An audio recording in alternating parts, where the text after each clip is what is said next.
Hello. আজকে গ্যাংটকে আমাদের দ্বিতীয় দিন। আজকে আমরা একটু আশপাশটা ঘুরে দেখব। আরো কি করব থাকবে এই ব্লগে।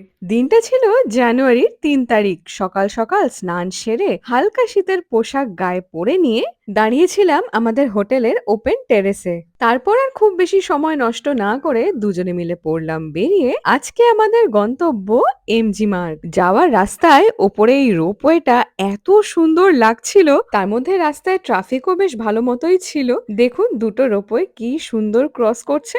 রোপওয়ে চড়ার ভিডিও অবশ্য শেয়ার করব, তবে পরের ব্লগে। তার আগে এমন সুন্দর সকালে মনটা চাইছিল একটা সুন্দর ব্রাঞ্চ। আর এই দেখুন আমরা পৌঁছে গিয়েছি এমজি মার্গে। সকাল তখন ওই 11টা মতো বাজে, কিন্তু চারপাশে দেখুন এমজি মার্গের দোকানপাট অধিকাংশই বন্ধ।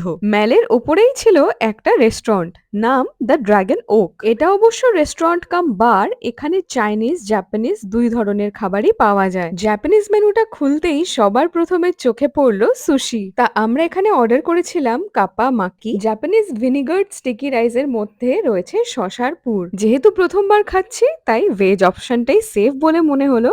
একটা সম্পূর্ণ আলাদা রকমের স্বাদ। এমন টেস্ট বার তো আমাদের নয়, তবে শুভেন্দুর এটা একেবারেই ভালো লাগেনি। তবে আমি এটা খারাপ বলতে পারবো না। তবে দ্বিতীয়বার হয়তো রেস্তোরাঁয় গিয়ে সুশি আমি আর খাচ্ছি না। তবে যেটা আমি আবার খাবো এবং বারবার খাবো সেটি হচ্ছে এই এবি টেম্পুরা। সহজ কথায় বলতে গেলে চিংড়ি মাছের ব্যাটার ফ্রাই। আমার মতো যারা চিংড়ি পাগল তাদের তো এই খাবারটা দুর্দান্ত লাগবে। খাওয়া দাওয়া শেষে সময় নষ্ট না করে জলদি জলদি চলে গেলাম পার্কিং লটে, মানে যেখানে আমাদের গাড়ি রাখা ছিল।